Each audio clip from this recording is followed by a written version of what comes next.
video games. Welcome to Filthy Casuals, a podcast about video games hosted by two very kind and extremely knowledgeable boys.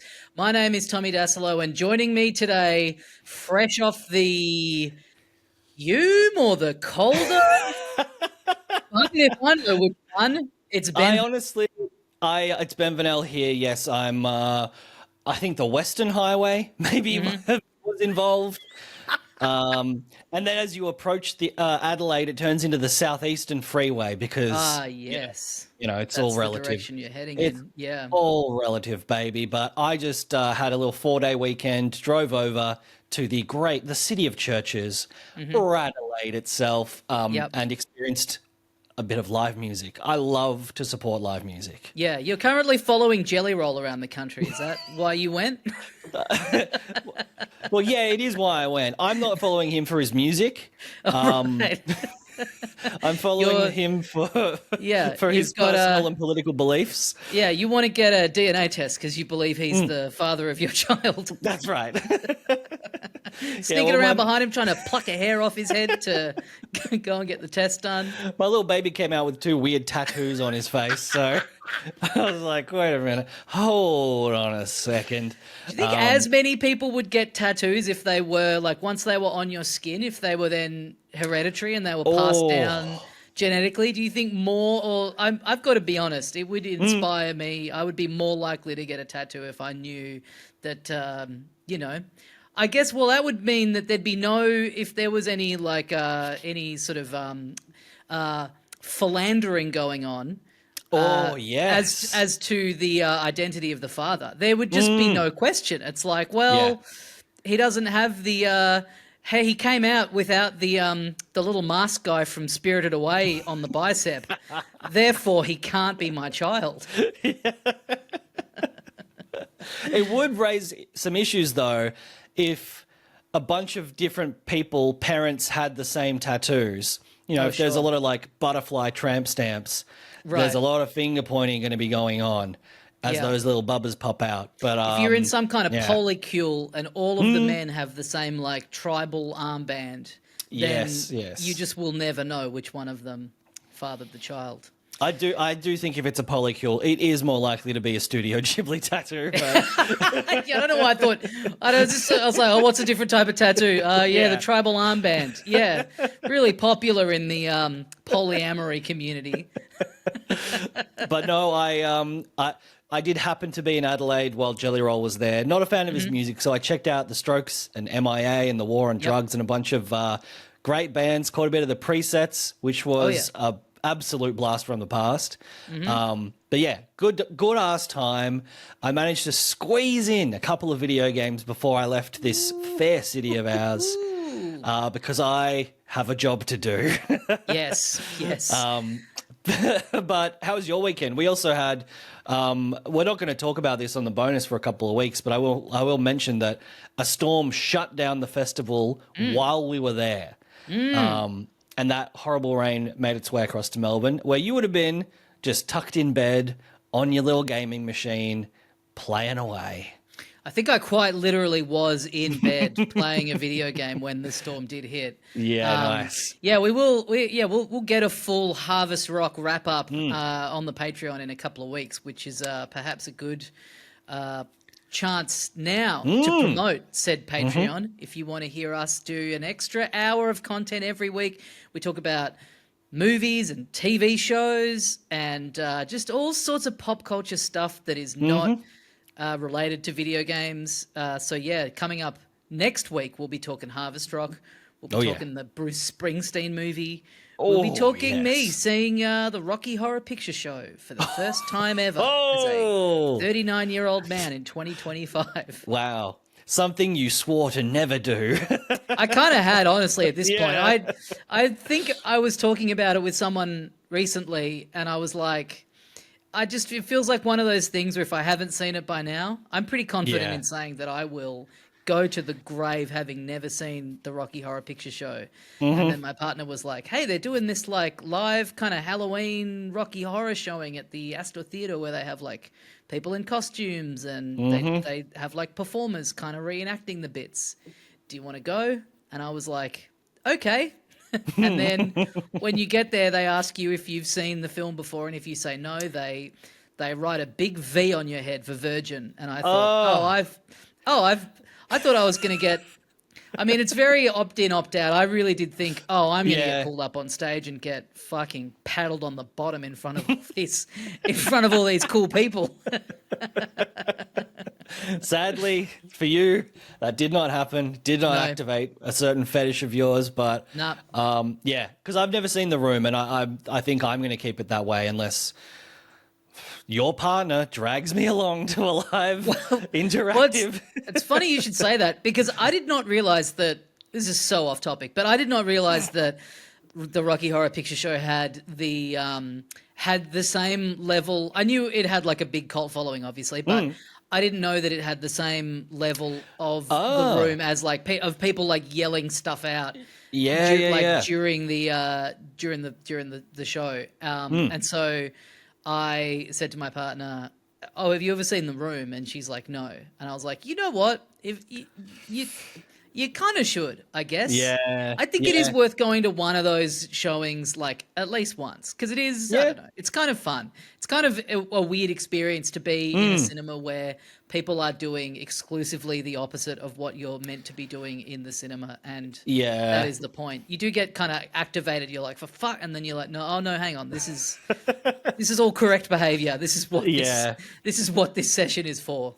Fuck. Well, there was some crowd behavior at Harvest Rock that I will get into next. Great. Next bonus after this, because the upcoming one for this week is our mailbag episode, which is actually available on the $5 US tier. So if you want to jump on, get one little mailbag every month, get on the socials, get into the Discord. It is a nice way to ease your way into patronage of Filthy Casuals. Yeah. But anyone who supports us on Patreon is hugely appreciated.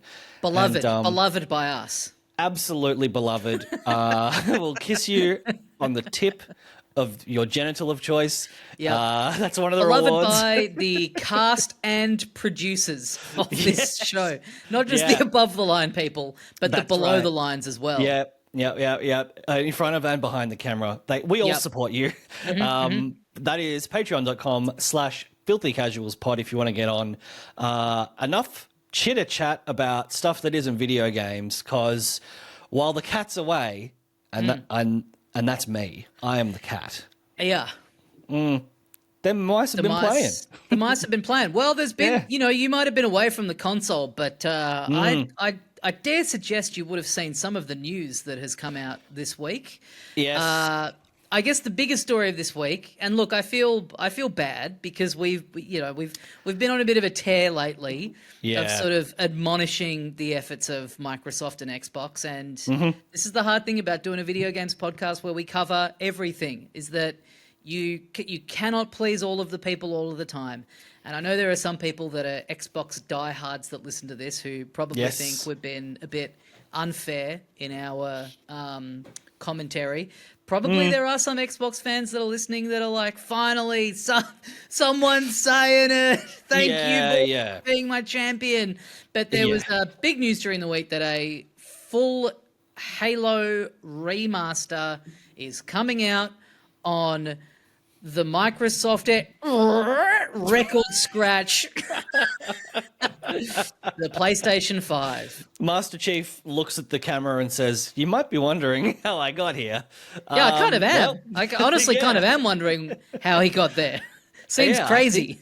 I think it's all those like job losses and falling revenues at the Xbox division might have been how you got here. But Halo Combat Evolved is being remade on Unreal 5, and it's a full remake, apparently. It's not just an HD remaster. It's, and it kind of makes sense. It's like, hey, we're bringing this franchise to the PS5 for the first time.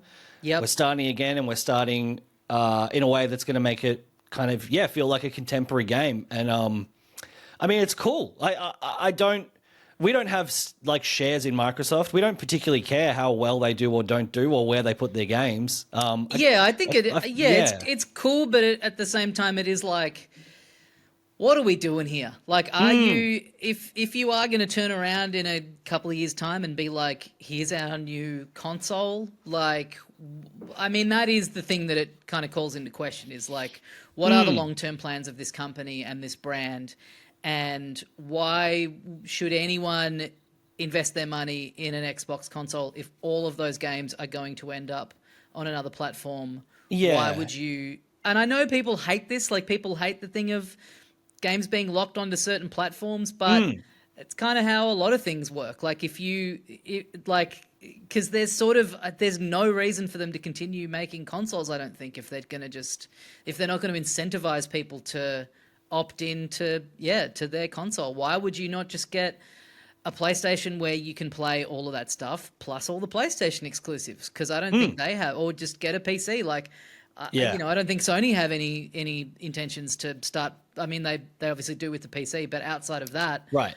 I can't see them having any intent to suddenly go, oh, Wolverine's on the Xbox now. Why not? No.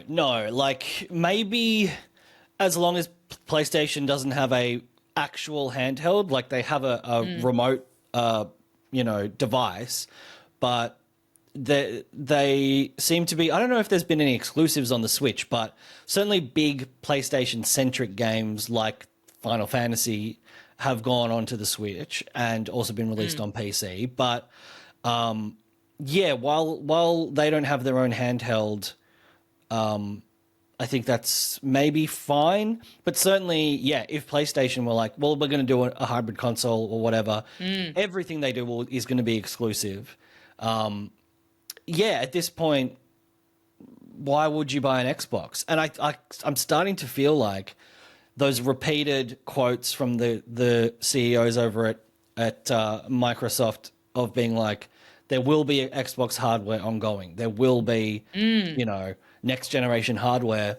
It's just a thing to say to stop people from completely giving up on buying a console from Microsoft. Yeah, I wonder. Or I guess the other strategy could be, which I guess is sort of what they went for with this generation, is going, if we make ours the most powerful one, like the most powerful console, that is going to be the thing that keeps a certain type of person locked in, because it's then going to be the best place to play our games, and it's going to be the best place to play the third-party games. But how much that really matters to a lot of people, especially when then that means the price is edging up towards being the cost of just getting a PC. Like if if you care that much about the fidelity of what you're playing, then do you want to be playing? Are you that fussed about having to have it on a console in the first place? I don't know. But as you say, this game being available to more people is cool, and the strategy surely of let's get a whole new generation into Halo. And I mean, I don't know. I think it's cool. I think people kind of want this to happen with like Nintendo and with Sony. Like they want this stuff to kind of all exist everywhere. I do kind of like the thing of being like, I opt in on a company that I like what they do, and I like the moves that they make, and I like the stable of games that they sort of choose to amass, and the identity the curation that reflects and everything. I kind of do. I do like that in a lot of ways, but also, it is kind of a weird thing then when like a lot of people that are just locked out of certain franchises and types of games just by only being able to afford one and having to make that choice. I mean, the convenient thing with Nintendo a lot of the time is that a lot of the people that hate the way they do things are also people that aren't particularly drawn to Nintendo games anyway. Right. So like their stuff exists in a way that is all very similar to one another and is going for a certain appeal, whereas a company like Microsoft randomly acquiring all these different studios that I would not say there's like a ton of cohesion behind what their first party strategy has been. So it's not like you can really easily go, I'm just not into any of that. Yeah. And I think, like, look, it's hard to tell with the Xbox sales because I think they've all just been kind of falling. But certainly the PS5 Pro isn't selling at the same pace that the PS4 Pro did.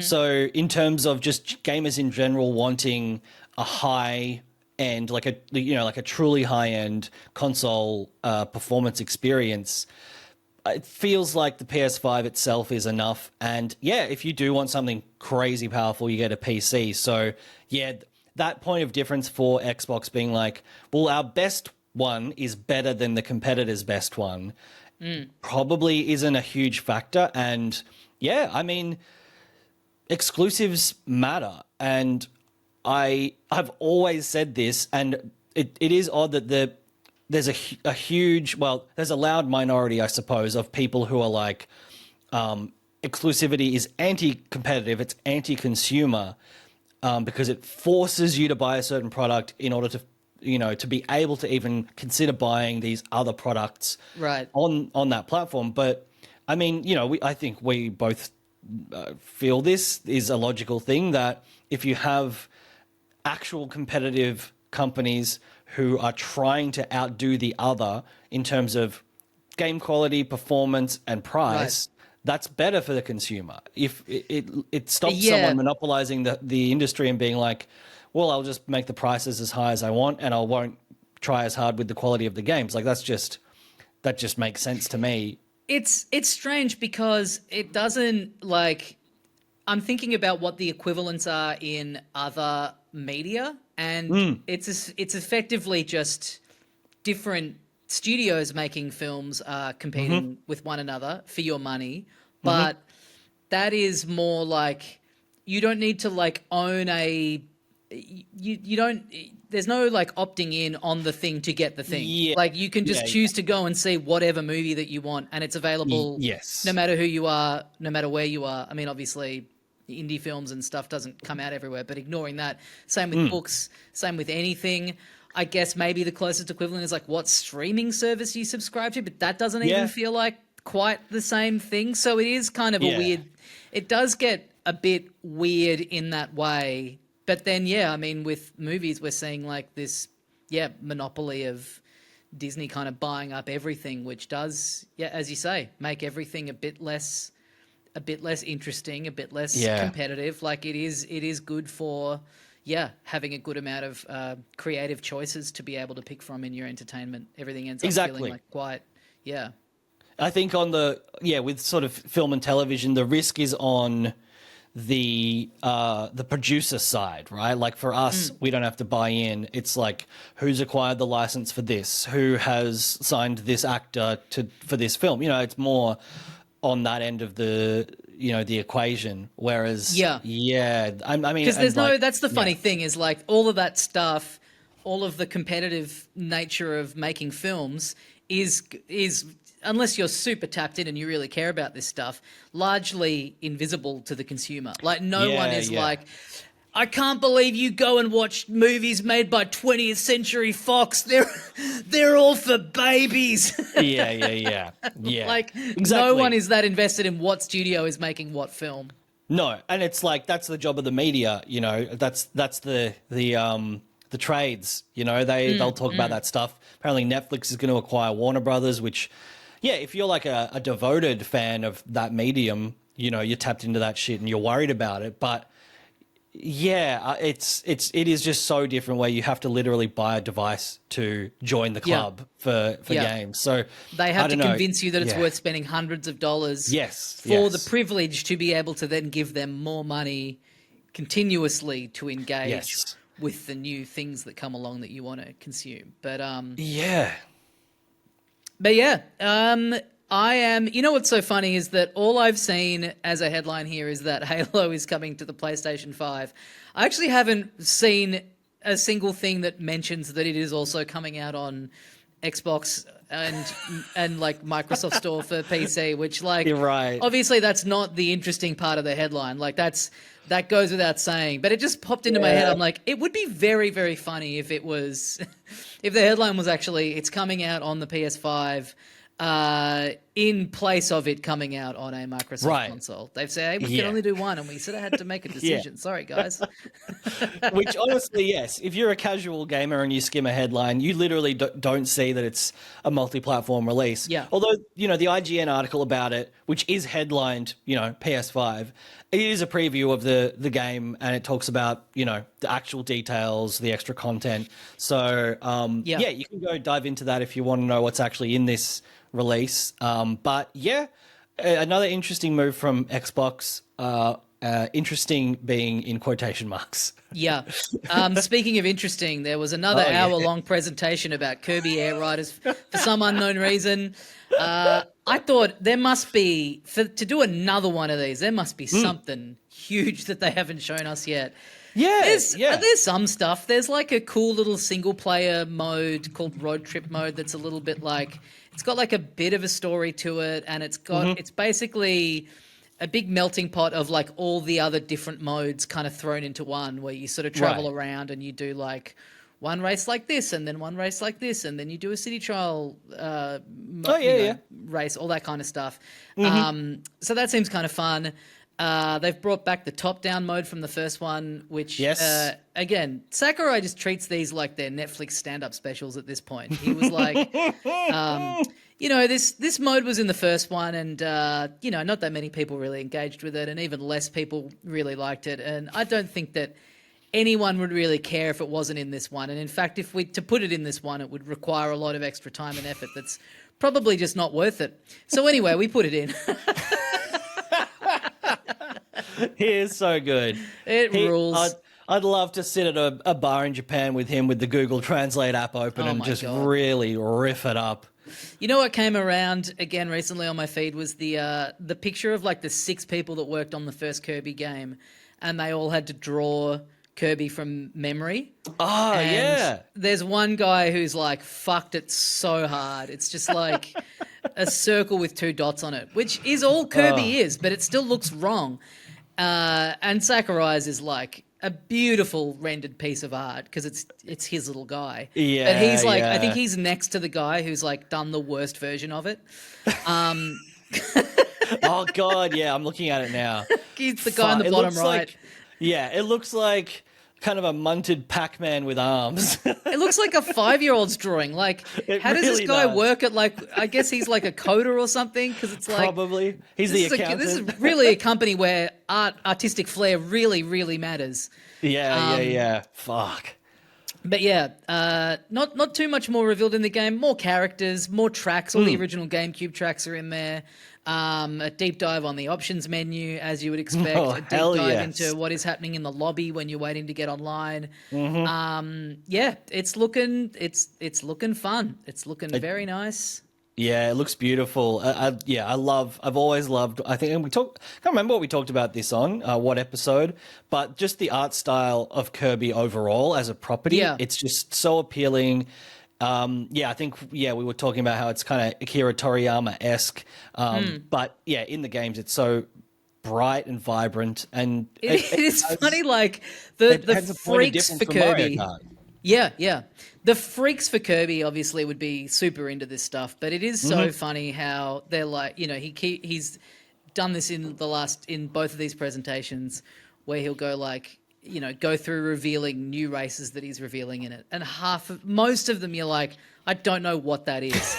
And like, because there's like Kirby and the little main enemy guys and King Dedede, they all look like they exist in the same world, but then there'll randomly be this like, fucked up looking robot rat thing that, there's like all these characters in there that just do not look like they exist in the same universe at all. And there is, I think, Kirby like does have its like super fans obviously, but I'd say there's like way less of like passing knowledge of like what is in this series than probably any other video game. Like you can look at Smash and be like, oh, I don't know all the Fire Emblem characters, but I think I get it. But in this, it's just like, he's like, yeah, and this guy's here. You're like, what the fuck is that? Who is Taranza? Who is Scarfy? Yeah, exactly. I saw a thing today of like a guy who was doing a stream of the presentation, and he's like, he's not super tapped into Kirby. He's like, who are these fucking characters? Like, literally, they'll just be like, it's a rock with googly eyes on it, and it's like, oh, Rocky's here. And then, like, Yeah. literally, the next thing that happens is they reveal the character called Rocky, that is just a rock with eyes on it. And he's like, oh, I was joking. Oh man, I'm very keen to play this. This does look super fun, and I'm looking forward to the next hour-long presentation about it. Yeah, they could still sneak one more in. I think Absolutely. I reckon this will be maybe the most returned game of the year because it's like Kirby on the front, very bright. Parent buying it for like a little kid, but it looks so not even just like a racer where you can just be like, oh yeah, I'm just steering around the course. Like the actual mechanics of like the racing and the combat look so deep and chaotic and involved. Like, Yeah. I reckon any little kid is going to try this and just bounce off it immediately and just hate how weird and obtuse it is. But I yeah, mean, I'm pumped. they can play the top-down mode. It's an easy mode for kids that no one likes. But yeah, this is out in less than a month, which is very cool, very exciting. Well, there's a bunch of stuff that is out now, and Oh, yes. boy, let me tell you, we've been fucking playing some of it. We really have. I got onto a game, last week just before I went away, and I even got in a little half-hour session this evening before we jumped on to record. Bitch. And yes, you messaged me while I was away to be like, I got into Ball Pit and I'm loving every minute of it. Ball X Pit, Ball Pit. I don't know how it's said. Pit. Yeah. This had been going around for a little while. I got a press email from Devolver a while ago about it, and I was like, roguelike and all this stuff's happening. I was like, oh yeah. And then I basically got an update email to the mailing list thing from like the guy who was like the main guy in at the press thing, like championing this game. Right. Being like, I flagged this at the start of the year, and guess what, everyone? It sold this many units on Steam, so it looks like I was right again. He sent an email out to the entire press list to sort of gloat and pat great. himself on the back. And weirdly, that was the thing that made me go, all right, I guess I better check this fucking game out. I guess I've heard people are talking about it, apparently. This guy's going to carry on like a fucking pork chop over it, then I guess it's worth having a go of. But this game... It's developed by one person, right? Kenny Sun himself. Right. That's the developer. Yeah. There's no other names listed on Wikipedia. There was someone did the composition of the music, obviously, but as far as I can tell, this is a solo developer, like you say, published by Devolver, who have, talking about a platform that has great taste and curation. Generally speaking, they pick fantastic games to give a little leg up to. Yeah. But yeah, this is, like you say, it's some bullshit roguelike crap. It really is something, because I'd had people tell me they thought it was good, and I'd looked it up, and it just screenshots and like clips and stuff just really do not do it justice. It is a classic like video game example of something that is like very much wearing its influences on its sleeve in that weird way that you're allowed to do with video games, where you can just go like, hey, we're just basically taking this and this and this, like quite overtly. But it ends up being so much more than the sum of its parts. So this is a top-down isometric roguelike where you are, or it's kind of like a cross between like Vampire Survivors with like an old school sort of like Breakout kind of, what's that game where you're like moving the paddle back and forth to bounce the ball to break the bricks. And then, elements like, I guess, like a kind of Balatro sort of stuff, almost. Yes, you're. So as you start, you are a character at the bottom of the screen, but you can move around. You're not stuck down to the bottom like the paddle in Breakout. You are a little guy. You shoot out balls. They bounce around the screen and then return to you essentially before you can shoot them out again. You can set it to auto shoot, which is what I do. It's kind of the easiest way to play it. And those balls Because you want to hit just be shooting all. enemies. There's kind of no reason to yes. not just be shooting all of the time. And And so, you unlock different characters that each have that different like starting ability ball that they will shoot out. And then, at the top of the screen, this again, similar to Tetris, you have these enemies which are represented like they're little guys, but they're sort of in a box, basically. In a little. They're tireless. Yeah. And they are constantly approaching the bottom of the screen. If you can move the character around, and if you move too close to those enemies, you will get attacked. Or if that enemy reaches the bottom of the screen, you will also suffer damage. Yeah, they shoot arrows at you, and if you get hit by them, you'll get a bit of damage. But I think you take the most amount of damage if they reach the bottom of the screen. And then, of course, there's bigger ones. There's like mini bosses. There's end bosses. And so you're aiming your balls at them. So it's because you've got like one stick is your character's movement, and then the other stick is like you've got a little aiming reticle cursor. Reticle, yes. That's the word. Yes. And so when you're taking enemies out, they're dropping gems. You're picking up gems, and once your meter fills up, you go up a level, and you get the option of a new randomized power. Very vampire. Yes. This is the full-on Vampire Survivors thing that it has lifted. And it might be a choice of a new ability, or it might be upgrading one of your existing abilities. So things like all different types of balls. So ones that do like a big lightning area of effect damage, or ones that pass through enemies, or inflict burn, or like they sap some energy from the enemies and return it back to you.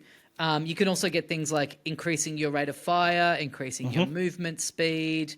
There's one that I again, like the first few times you play through one of these games, and you're like, you sort of don't know, you're sort of just picking whatever because you don't really have much context for what any of them do.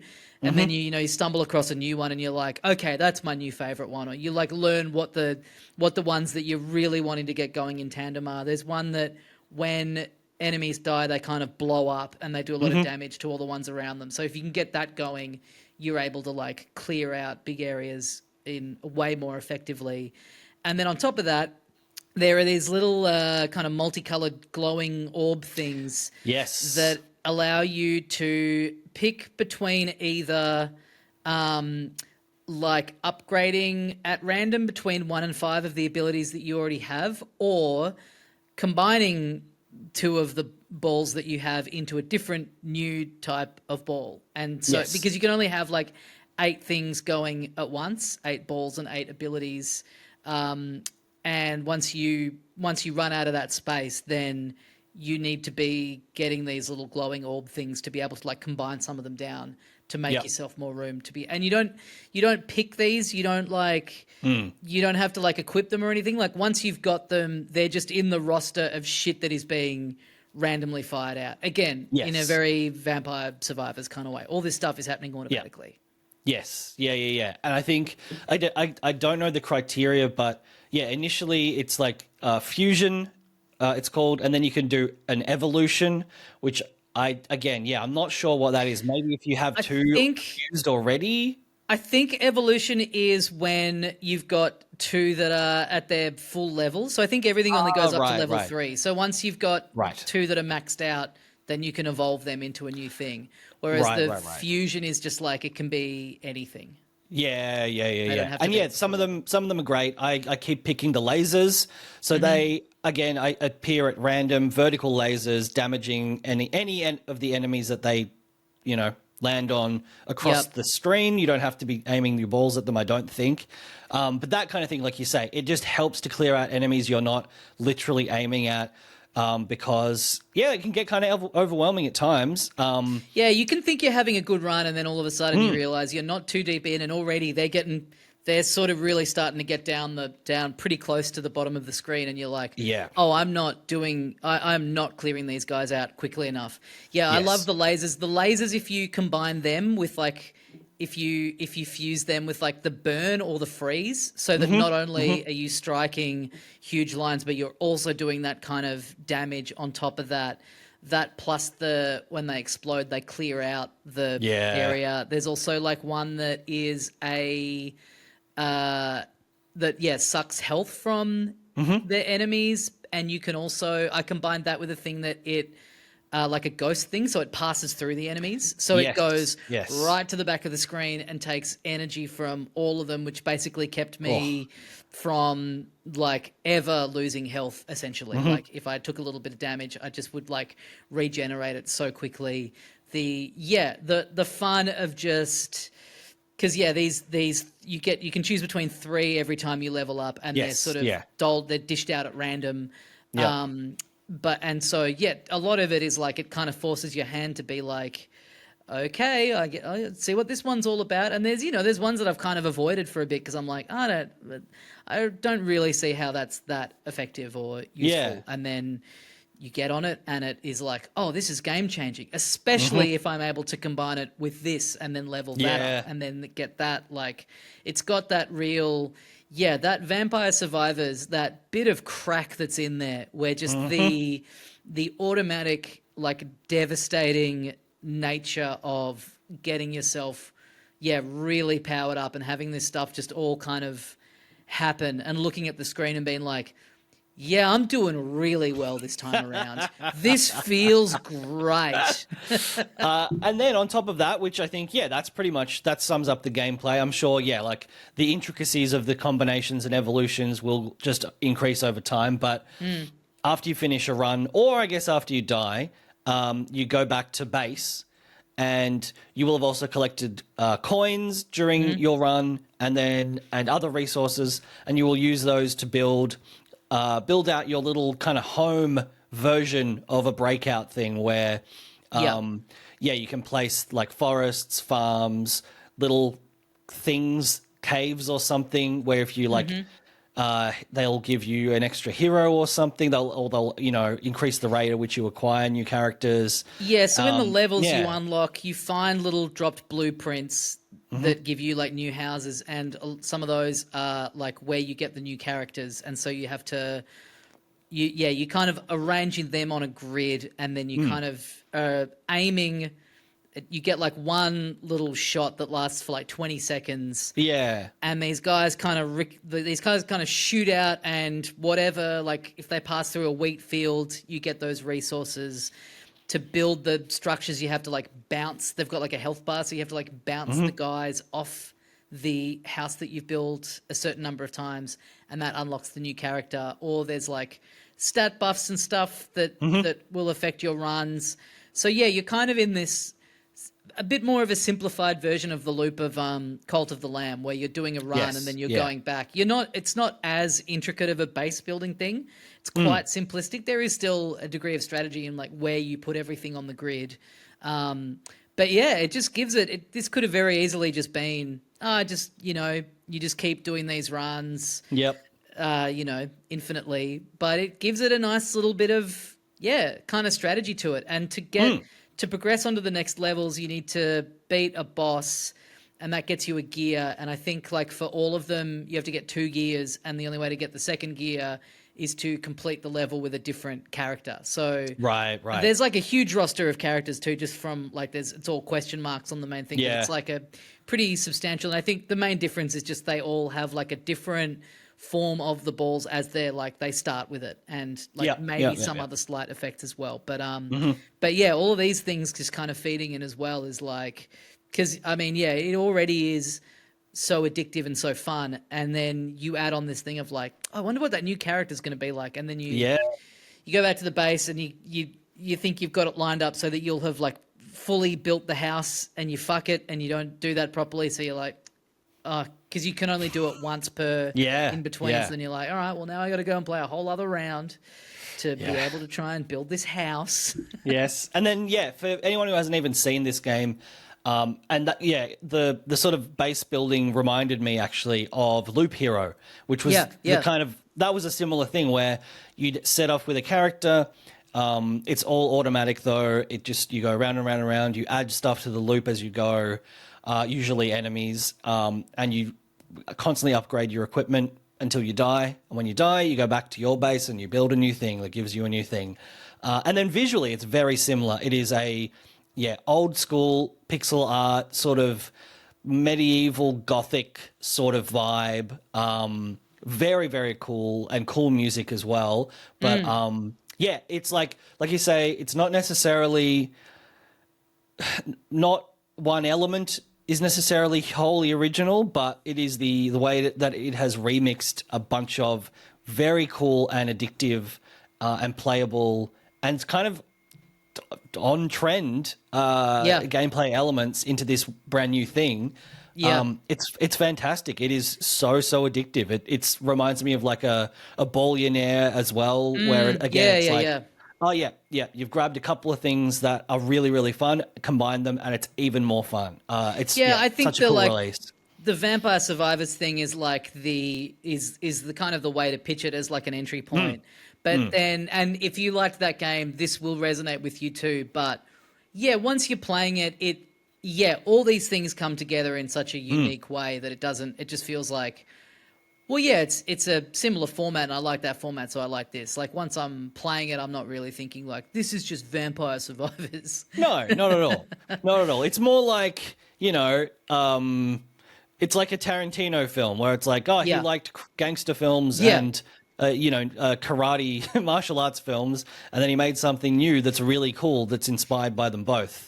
Yeah, and it's just got that same Vampire Survivors thing, which like not a ton of these kinds of games do have, the roguelite sort of style of game, where with the leveling up, you just start getting that like dopamine rush like constantly. Yeah. Yes. You're hitting that thing, little bell's going off, you're getting an opportunity to improve your game or like your abilities or your power. Like, every few seconds, like it's constant how much you are leveling up. And the thing of like, do I want to just get a bunch of different shit going on, or do I want to just focus in on making what I've got as strong as it can possibly be and it is a great feeling when you've been, you're 5 or 7 minutes into a run and you're like, these motherfuckers haven't even gotten more than halfway down the screen. Like I am, you know what I mean? When you realize you're like, I am fucking set here. It's great. I can't recommend this game highly enough. It's so much fun. Absolutely. Well done, Kenny-san. We love you, and we look forward to new games from you. You've played a couple of games I haven't played. Do you want to run through those little bastards? Yeah, I played the demo of a game called Dogpile, which is it's on, you can get a demo of it on Steam right now. It is a puzzle game. It's I think it's made by a Victorian developer. Right. At the very least, it's the same people that did the artwork for what's that word game called? Gubbins? That word puzzle game that's got a really dumb name. God, let me try and find it on my phone. I think at least it's also it might be the people who did the artwork for My Arms Are Longer Now, because that also matches one of these developers on Steam. I'm sorry. Okay, yeah, Gubbins. It is called Gubbins. A name you thought too stupid to be real. Yeah. Gubbins is great. Gubbins is a mobile phone game that's kind of like a weird version of Scrabble, which I would recommend. But anyway, Dogpile is a sort of similar to Watermelon Game. It is it's got a bit more of like a deck buildery sort of thing where you're being given these cards up the top of the screen that are different types of dogs, and you're dropping them down into a little pit. And if you match up two of the same type of dog, they turn into a bigger dog, and so on and so forth. That Watermelon Game aesthetic, again, talking about the dopamine hit of just like constant reward of a little thing hitting another little thing and little popping noise, and then a different type of doggy there. And then, every few rounds you're having to pick little effects that you can get, and you've got like a quota of things that you're trying to hit. And if you don't hit it, you have to choose like a kind of punishment to go onto some of the cards. So it'll be like, all of these types of dogs that are in your deck now avoid other dogs. They won't go anywhere near them. Right. So yeah, yeah, it's fun. It's really fun. It looks cool. It's beautiful and bright and cartoony. Yeah. I think both of these developers are Melbourne based. Certainly the Gubbins ones are, like you said. Yeah. And yeah, it looks fantastic. Demo on Steam right now. I haven't gone in on it yet, but I mean, shit. I just described the premise of it to my girlfriend the other day, and she was like, "Watermelon with dogs? I'm fucking in." Yeah, I can see this game going really, really big. I think so too. Such a great concept. I really enjoyed it. The demo hooked me immediately. And I've also been playing a game called Once Upon a Katamari. Oh, this is brother. the first wholly new Katamari Damacy game in, God, I don't know, a long time. They did like 2 or 3 pretty close together. I think maybe 2007 was the last one, but they made 2 with the original guy who like created it. And then like those 2 are both great. And then there's like another couple of follow-on ones that they made without him that are apparently not as good. And then this is a whole new developer and everything, but total return to form. I'm I guess relatively new to the Katamari Damacy games. I hadn't played them until they did that remaster of the first one, like whenever that was, 2018 or 2017, and loved it, got hooked into it, and it's crazy playing this how I feel like I already have such a deep level of nostalgia to a series that I've only been playing for, 7 years. Yeah. So if you don't know what these games are, you are a little guy called the Prince, and your dad is the king of all the cosmos, and in every game there's some new, stupid scenario as to how he's managed to blow up all the stars in the sky, and you have to go to Earth, roll things up to make a little Katamari that can be big enough to be used as a star in the sky. And the conceit of this one is that you're time traveling, you're going through different periods, so like Edo Japan, the Wild West, you go to the Jurassic Age, and it's like, it's such a small thing, but just having these like really distinct areas really does add so much to the style of and like look and feel of the game. Because previously they'd just been like, oh, you're in a house, and this one you're in a living room, and now you're in the backyard. Still, or like in the first one you go to like bigger and bigger locales, but yeah, having a bit more of a theme, I think, for this one is like it's a nice point of difference, and it's hey, you got to respect them. They've made it look like a PS2 game. They have not been lured in by the appeal of making it too shiny or you know, like this game just wouldn't. It's like a rare example of like polygon art style, looking like actually, you know, like Mario 64 or whatever. It's like you're a kid playing it and you go, I can use my imagination for how this, you know, for filling this in of how it should look. But this is not like, you know, this is quite rudimentary. Whereas this is a compromise on what it should have or could have liked had the tech been better. Like this, yeah. Whereas, and I like, think most people, if they had the option of playing like a remastered Mario 64 that looked, you know, like the Mario games do now, they'd be like, yeah, that'd be cool. Whereas with this, it's like a rare case where the restrictions of the polygonal art style is so a part of like what is charming about the aesthetic. I don't think any fan of this game would want to see a full Unreal Engine 5. Like everything is very blocky. Like they really used it to create this aesthetic around the limitations of the hardware. Exactly. It is its own style. It is not a compromise. It is its own actual identity. And yeah, like it's done super, super well in this new one. It doesn't, like you say, it looks like a PS2 game, and like it kind of does. But like, man, what was it I played recently? It was like a remaster of something definitely Sonic Crossworlds Racing looked like a PS2 game in that it just looked shit. Like it was Yep. trying to look better, and it was completely hamstrung by the platform it was on. Yeah. Whereas this, it's like, no, no, no, no. This is the style, and Yeah. Yeah. it's super cool and super appealing.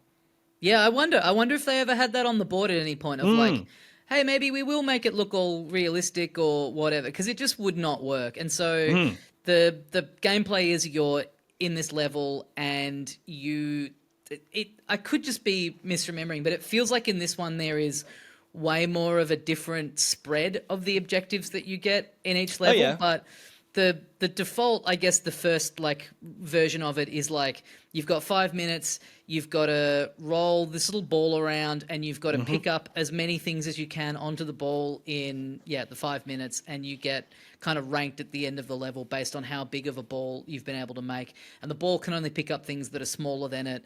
So you will start out in an area where there's things that you just bump straight off, and then before you know it, you go back to that area, and all of that stuff you can just vacuum up really quickly. It has a very deliberately quite combative controlled scheme. Yes. Where, although in this one you have the option, and I think both of the remakes too have also let you do this. You can just control it with one stick and sort of move him around how you want. But the classic way to play is you're pushing both sticks in the same direction to go in that direction, or if you push up on one and down on the other, that causes you to like on the spot sort of move around the ball to be able to like change the angle. And I kind of weirdly find that easier than the other stuff. You kind of have a bit too much freedom if you're just moving it around in the space. It actually does, because you're in little nooks and crannies, and you're sort of, you do need to sort of stop and pivot. It kind of is a bit more helpful to be able to control it in that manner. Right. But yeah, the ways that it's mixing up what you do, like there's a level where you're in a Wild West saloon and you've got like 5 minutes to roll up 50 different drinks. So you can roll up whatever and it'll make the ball bigger, but you are going to fail the level if you haven't gotten 50 of the drinks. So you're kind of looking around for them as well. And yeah, it's fun the ways that it sort of, mixes up the little tasks that you're being given. And banging music, awesome soundtrack of like crazy like Japanese pop songs. All of the weird little sound effects that are in the like very first game have all carried over. It truly, truly does feel like it's like it could have been a PS2 game, other than the fact that it's, more higher resolution and, running at 60 frames a second. But right. I would recommend this as a good jumping off point. If you've not played this before, you can dive in. This it would be a great first one of the series to play. Really loving it. They've done such a good job. And from what I've seen online, the people that are like freaks for this series that have been there since day one are really happy with the job that they've done of this. Fuck yeah.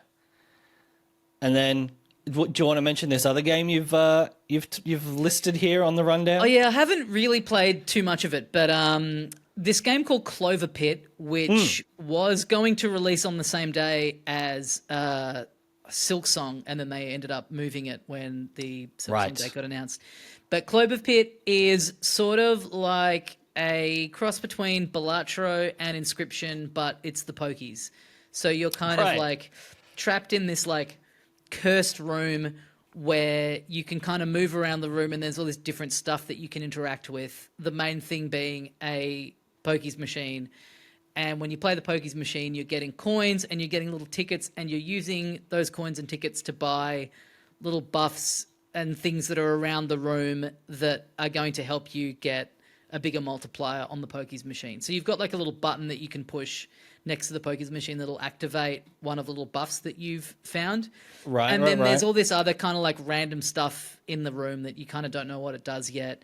And you've got basically like a sort of like the blinds in Balatro. So there's like a machine, you're like in debt. So you've got like a machine on the wall that you've got to like put the money into that you owe, and you've got like 3 rounds to hit this certain amount, and then the number goes up again, and you've got 5 rounds to get exponentially higher and higher. So I got it on the same day as Ball X Pit. I played a bit of Ball X Pit, and then I played a bit of this, and I was liking it, but because of having played Ball X Pit first, it had just gotten its hooks way into me, and I was like, I need to go back to Ball X Pit. But yeah, fair. this game is cool, and I'm looking forward to playing a bit more of it. But it's it's a cool conceit, and hey, we love the pokies.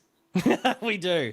But unfortunately, Cloverpit, the inferior pit for this week. I know, isn't that weird? Ball X comes out on top. This, I don't know if this is why you picked up on this one, Tommy. Same developers as Yellow Taxi Goes Vroom, that platforming game came out a year ago. Very different style. But yeah. I don't know how I got onto this, honestly. Maybe that, but I don't think so for some weird reason. I think I saw it on Instagram or something, and I just thought, because I definitely come across it before, maybe in a previous Steam Fest.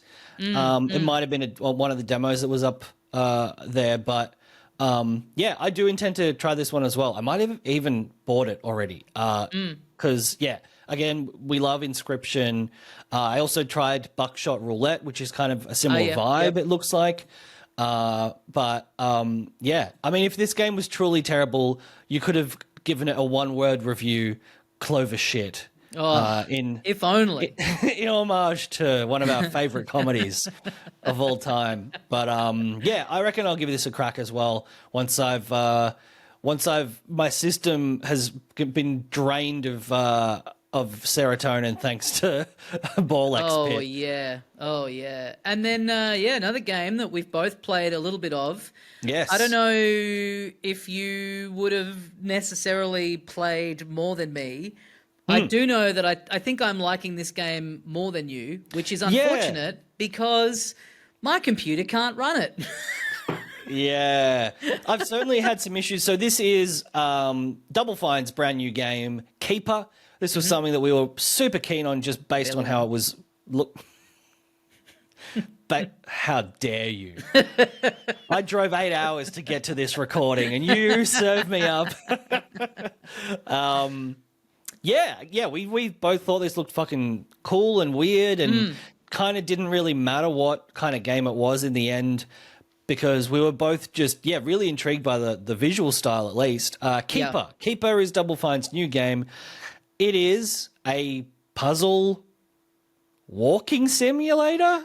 I'd say it's more walking sim. I feel like I am often saying about games like Breath of the Wild and Ghost of Yotei that if there was no gameplay, or Death Stranding 2, if there was no gameplay or like combat or anything and it was just like a nice sandbox to walk around in, I would enjoy that just as much. And I would say this is kind of that.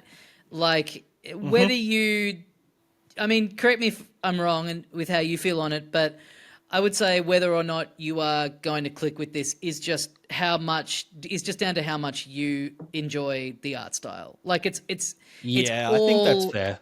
It's all vibe. It's all artwork. In the limited bit of it that I have been able to play, the puzzles are like, they're very simplistic. I wouldn't say there's really anything that's too much of it's not The Witness or anything like that. It's like pretty simplistic, basic stuff.